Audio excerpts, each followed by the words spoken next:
From Washington, the McLaughlin Group, the American original. For over 2 decades, the sharpest minds, best sources, hardest talk.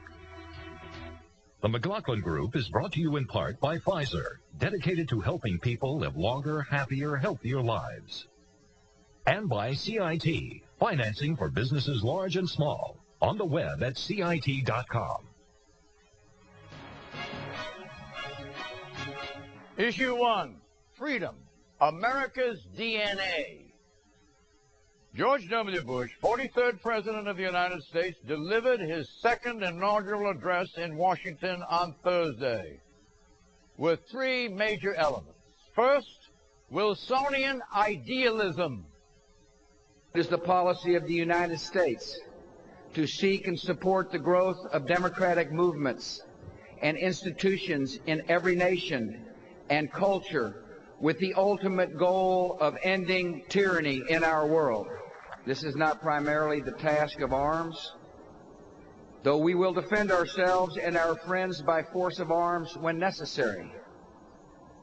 Freedom, by its nature, must be chosen and defended by citizens and sustained by the rule of law and the protection of minorities. America in this young century proclaims liberty throughout all the world and to all the inhabitants thereof. Renewed in our strength, tested but not weary, we are ready for the greatest achievements in the history of freedom. 2, apocalypticism. We have seen our vulnerability, and we have seen its deepest source. For as long as whole regions of the world simmer in resentment and tyranny, prone to ideologies that feed hatred and excuse murder, violence will gather and multiply in destructive power and cross the most offended borders and raise a mortal threat. 3, religion. That edifice of character is built in families, supported by communities with standards, and sustained in our national life by the truths of Sinai, the Sermon on the Mount, the words of the Quran, and the very faiths of our people. Question. The leitmotif in this speech is freedom. But is there also throughout an implicit interventionism? Pat Buchanan. John, where Woodrow Wilson said he was going to make the world, or we're going to make the world safe for democracy, Mr. Bush says we're going to make the whole world democratic. We are going to end tyranny. He has asserted a right to intervene in the internal affairs of every single country on earth and every region of the world. It is a formula for perpetual conflict and permanent war, which is the death of republics. And I believe the president, it is utopian, and I think it is going to result in very early conflict between this rhetoric and reality, especially when he sits down with the Chinese premier. Does it comport with the founding fathers? It stands the farewell address of President Washington on its head. And when John Quincy Adams... In what sense? In the sense that he argued for non-intervention in wars and quarrels that are none of our business. As Quincy Adams says, John, you know, America goes not abroad in search of monsters to destroy. We are the champions of freedom everywhere, but the vindicator only of our own. Bush is going to be the vindicator of freedom everywhere. Eleanor, does that sum up your views? More than sums them up. Grandiose rhetoric, but totally divorced from reality. Where is he going to get the resources to carry out this grand mission? He's bankrupted the country. There's no money in the Treasury. The military is way overextended. And then he uses all of this flowery rhetoric, idealistic rhetoric, never mentions Iraq. I mean, the analogy would be Lyndon Johnson at the height of the Vietnam War giving a speech about spreading democracy and never mentioning Iraq. I mean, what kind of bubble does this man live in? Tony? Well, I'm unfortunately in difficult company today because I Well, you don't know that. We haven't heard from Ms. Malazzi. Because I share much of Pat's view. Look, I buy in, and I bought into the president's view that in the Middle East, that the governments there are so dysfunctional that there's a breeding ground for terrorism, and it's realistically in our interest to try to transform that. And I continue to think that that's the most plausible policy. If that was all he had said in this speech, I would be a strong endorser on it. But he's taken it a big step further. When talking about any tyranny, any non-democratic government anywhere, it's now going to be our responsibility to engage, not necessarily militarily, but to engage. And I think that's utopian. It's unsustainable. There are plenty of authoritarian governments that are not a threat to us. There are some that are. We got a big enough job focusing on the governments that are creating danger to us in the Middle East and other, perhaps in parts of Indonesia and other places. To now expand it to the planet is simply unsustainable. And I think he's going to have to, in the coming months, focus down the application of these nice principles to a more realistic zone. Did it hold your attention? Yes, it held my attention. It was an effective speech. I mean, my jaw had dropped, so I noticed that. Were you trained at Oxford? Pardon Were you me? trained overseas in Great Britain? I was born there. I went to school partially there, but no. You know the principles of the speech? The exordium, the peroration? I don't know. And the ones in between? Look, was there any structure to it? Or was it a collection of aphorisms? No, look, it's a 17-minute speech.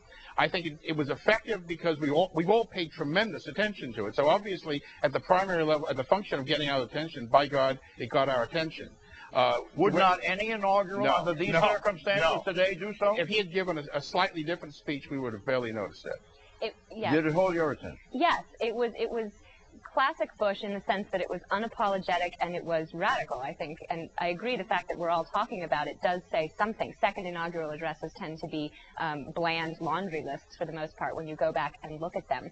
Yes, it was divorced from reality in many ways, and that is something that in the sort of second and third day commentary seems to be coming out quite a bit, particularly I think when you look at questions like how we're actually conducting the war on terrorism. If spreading democracy is our fundamental driving premise, that conflicts very much with some of the things we have to do to conduct the war on terrorism, like work with Saudi Arabia. So I think there are a lot of questions that are coming out, but I do think that you have to give Bush some credit for having the vision thing that his father famously lacked, for example. And I do think, I've been thinking this week in particular, in contrast to the Democrats right now, who have not seemed to have the same sort of coherent vision or driving way to explain their policies. I think Bush has effectively done that. He put forward a theme, and he may have overreached, but it's a theme that ties together a lot of things that he's trying to do. Freedom. John, that is 29 times.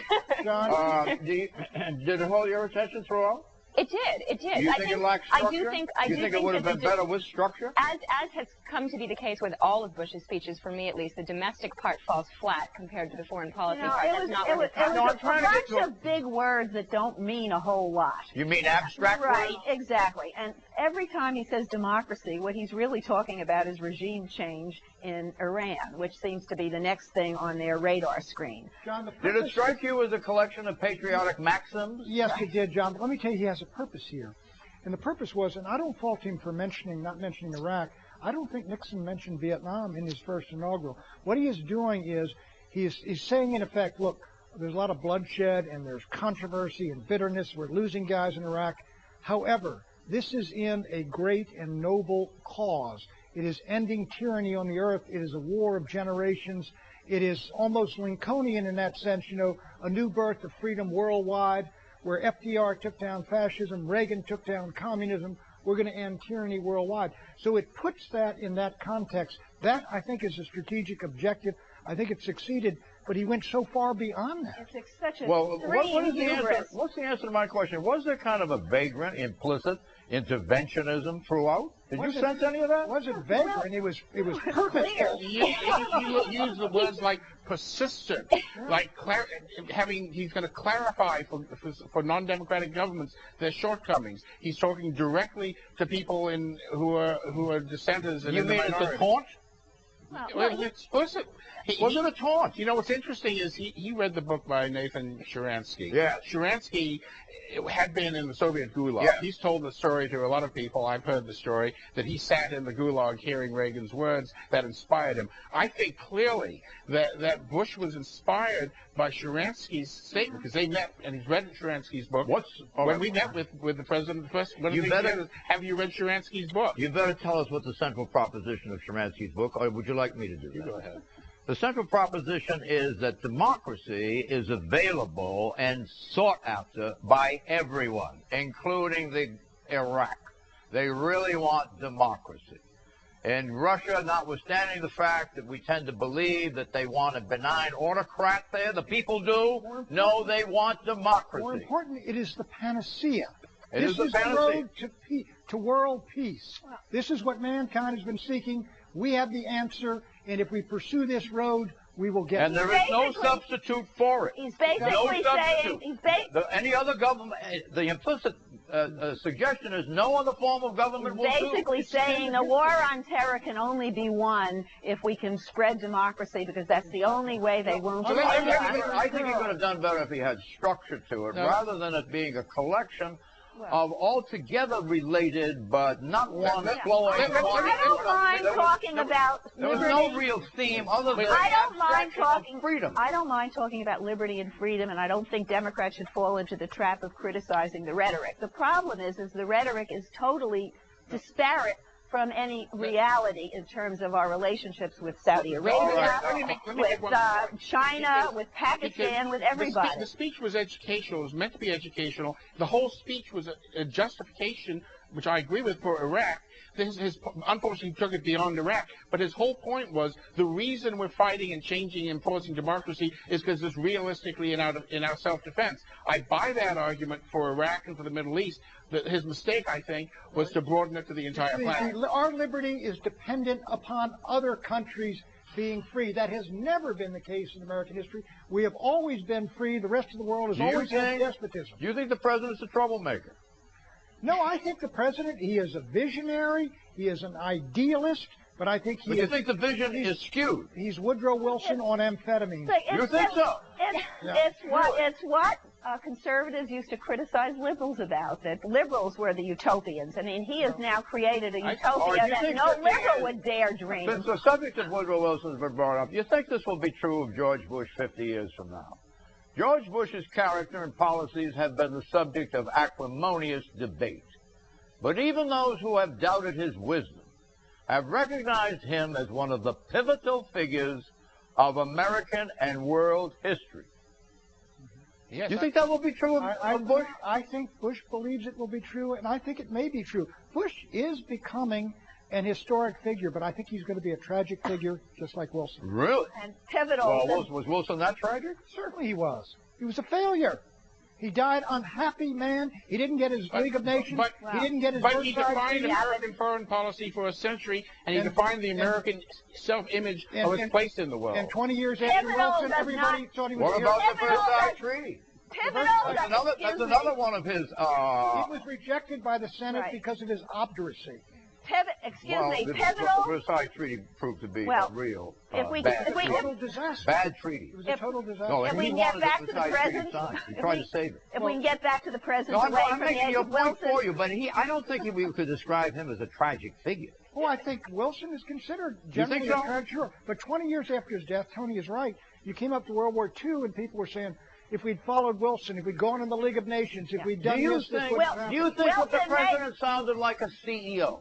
You think he's conducting his office like a CEO? Sounded messianic, and he had all these biblical phrases, and it sounded like he has turned from a war on terror to becoming the moral guardian of the world. You mean a man sent by God to restore America and reign righteously for all mankind? The notion that he is a pivotal figure, being pivotal doesn't necessarily mean you have a positive influence on history. I could name a few other characters. I'm not even sure he's going to be pivotal. I don't think we can admire. necessarily say that now, because I think so much of it is going to ride on what happens in Iraq, and we really don't know yet. That's going to be pivotal anyhow. Well, Do you think, excuse me for 1 minute, that what happened in Wilson's career, professionally, I mean while he was president, is comparable in scope or range or magnitude to what's going on today? or was it an altogether larger world for Wilson? I think it was that was a much larger world. That was all of Western civilization. What came out of that of Versailles were the Nazis and Mussolini and Lenin. We're almost at the end of this lecture. What do you want to say here?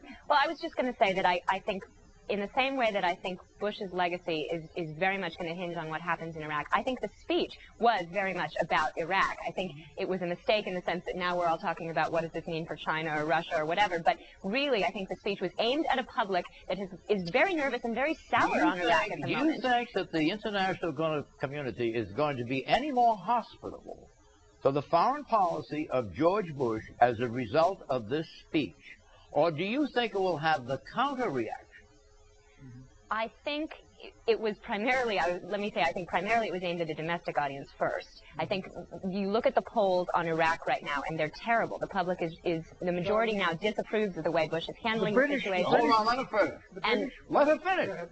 And so I think that this was an attempt to shore up support and remind people why we're there. And, again, this is something the administration's had to do all along, to put Iraq within the framework of the war on terror. I want to ask you again, is this speech a plus or a minus for the United States as far as a more hospitable acceptance of the United States by the current world community that tends to hate not so much the United States, but George Bush and his administration? Did he do himself a favor? My guess will be that he did not, because I think it will be interpreted as what do you another think example of arrogance. It's a clear negative, and the analogy is not to Woodrow Wilson, but to Lyndon Johnson. What do you think? The British press is what I was trying to tell you, John. All the newspapers today are completely mocking George Bush will end tyranny worldwide. What are they talking about? Nukes for you, Iran. All this. They're talking about Abu Ghraib? No, they're not Abu Ghraib. They're talking about Bush's world vision to end tyranny, and they're mocking it. Look, I think the speech will not go down well with the leaders. It may go down very well with some people, and I think part of his audience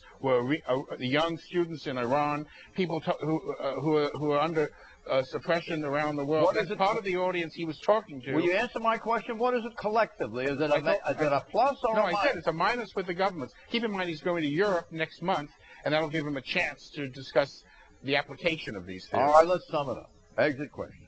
In the pantheon of inaugural addresses, you know the meaning of pantheon? Yes, it's a house of the gods, John. Okay.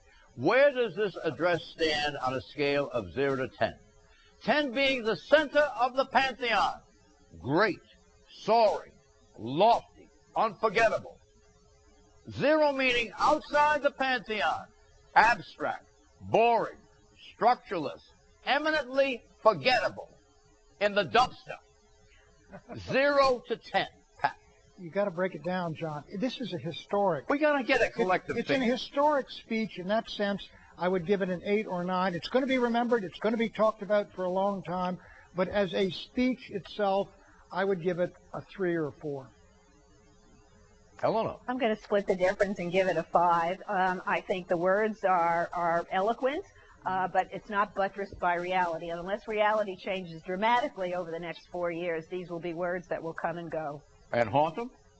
Haunt the country, maybe, but not haunt Bush. I think. But you're still giving him an 8. 8 is a speech. They will haunt 8 is a rhetorical exercise. These words will be thrown back up at George Bush for as long as he lives. Well, that sounds like it's a pretty severe negative. What is it, a 3 you gave him? No, I mean, it's historic, though. There's no doubt about it. Look, I think stylistically it's a 4 or 5.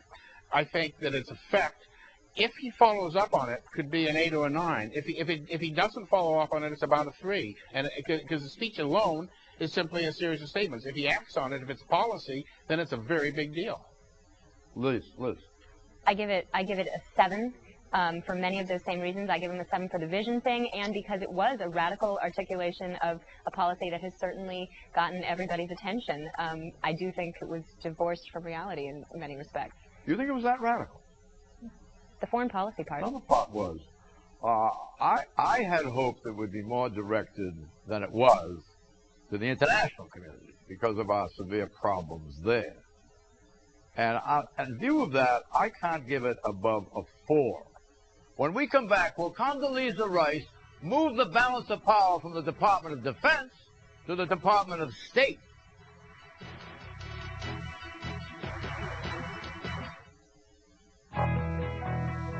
See it inspire. See it excite. See it wonder. See it wow. See it celebrate. For over 95 years, CIT has financed the businesses that make people jump for joy. CIT, we see what you see. Dial-up has its downsides, but not Verizon Business DSL. It gives you higher speeds for faster downloads. And it comes with high honors, all for a very low price. Call 1-866-YES-2-DSL now. You'll get a great offer and today's best value in broadband for business. Verizon Business DSL. Your business will really take off. All across America, Pfizer scientists are discovering breakthrough medicines. In this room, heart disease. Over there, diabetes. But the best way to stay healthy is actually behind this door. Exercise and healthy eating. Good health starts with good choices. And if you need medicine, Pfizer will be there, so you and your doctor can make the best choice possible. Pfizer, a good start to improving America's healthcare. Issue 2, steamed rice. 16 yeas, 2 nays. The committee votes to report the nomination to the Senate floor. Condoleezza Rice was easily approved this week by the Senate Foreign Relations Committee in her bid to become the first female African-American Secretary of State. But the lopsided 16-2 vote belies the intense scrutiny she received on issues ranging from whether she exaggerated the danger of weapons of mass destruction in Iraq to whether the U.S. should negotiate with Iran. If the Iranians are prepared to verifiably and irreversibly get rid of their nuclear program, then that will be a very good day, and I think it would certainly change the circumstances that we are looking at. I wish we had a court reporter who could play back what you just said. What's the answer? Would you make the deal or not? The answer, Senator, is I'm not going to get into hypotheticals till I know what I'm looking at. That's the answer. Well, you're in a hypothetical with China. You make a lot of deals with China. Their human rights program is horrible. The testiest exchange was between Ms. Rice and California Democratic Senator Barbara Boxer. And I personally believe, this is my personal view, that your loyalty to the mission you were given to sell this war overwhelmed your respect for the truth. And I don't say it lightly, and I'm going to go into the documents that show your statements and the facts at the time. I have to say that I have never, ever lost respect for the truth in the service of anything. It is not my nature. It is not my character. And I would hope that we can have this conversation and discuss what happened before and what went on before and what I said without impugning my credibility or my integrity. Pat, I'm not going to give you this question. I'm going to give it to you, Liz. Did you grow to like Condoleezza Rice more as a result of seeing this testimony? Or did you grow to dislike her less, or what? Oh, that's a tough question. I wish you'd given it to Pat. I think it was a tough couple days. I think it was tougher than she was expecting. I do think that Democrats are concerned about a certain sort of groupthink, that she's too close to the president. And there was a sense that they wanted to press her on that and see whether she would be able to function as an independent voice in that role. Do you think she's in sync with Cheney and with Rumsfeld? There's no indication that she's not, really. She tried to mollify them a little bit on that point, but again, I think there's a sense that this is going to be a very different kind of Secretary of State, given that she's so close to the president and so close to the executive office. You mean we have a ventriloquist and a dummy here, and the ventriloquist is George Bush? I wouldn't necessarily say it that way. I mean, I think there are some advantages from the president's point of view. Is she going to deviate at all from George Bush, as Colin Powell did? This is the concern of Democrats. They think not. Do you know whether secretaries of state prone to do anything else but agitate mostly and defend and be an advocate for their department? But in addition to that, do they speak with a certain amount of distance when necessary from the White House. Well, I think there are some advantages to having a Secretary of State who is more in tune with Did the White House. Cordell Hull? Do you remember him? Sure I do. Cordell Hull with Roosevelt. He was really not paid much attention to. I know, but what is the Sunderwell's- point of the Democrats? Is it justified? Why shouldn't she be the ventriloquist dummy? They want, and I think there's nothing wrong, they would like a Colin Powell who's a Secretary of State who has an independent point of view, who can also represent the building, but when the president finally decides, will be a loyal soldier. I think that's a good idea. Did your esteem for her go up or go down as a result of this? She has not evolved into a Secretary of State yet. She's still a staff person. My esteem went up for her. I'm the not- way she defended herself. The not manner her- in which she did it. I'm not her audience, but I don't think she won anybody over on Capitol Hill. There is a Stepford quality to this woman. I mean, she is a born staffer. She's going to serve the president, and she does. I don't think Who is leading Is she leading him or is he leading her? I don't think she has a fixed ideology. I think she takes orders, and I think she lines up with Cheney all and these ad hominem Rumsfeld. attacks. Of course, the Democrats want her to Well, break. I'm not with the a well, this is not a hominem attack. A dummy. Just a moment, please. Don't you distort my speech. I would never call a woman a dummy. You said a ventriloquist. Certainly not on television. Aren't we on TV?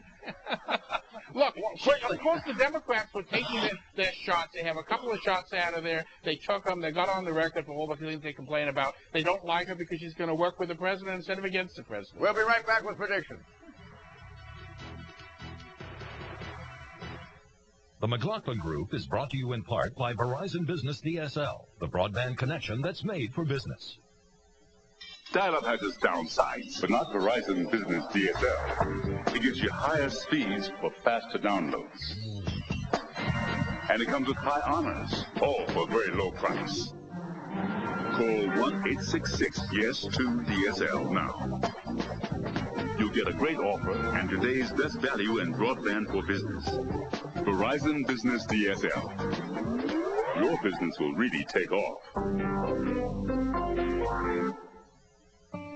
All across America, Pfizer scientists are discovering breakthrough medicines. In this room, heart disease. Over there, diabetes. But the best way to stay healthy is actually behind this door. Exercise and healthy eating. Good health starts with good choices. And if you need medicine, Pfizer will be there, so you and your doctor can make the best choice possible. Pfizer, a good start to improving America's healthcare. See it small. See it medium. See it large. See it extra, extra large. With over 95 years of commercial lending experience, we help businesses of every size grow into the next size. Because at CIT, we see what you see. Out of time. Bye-bye.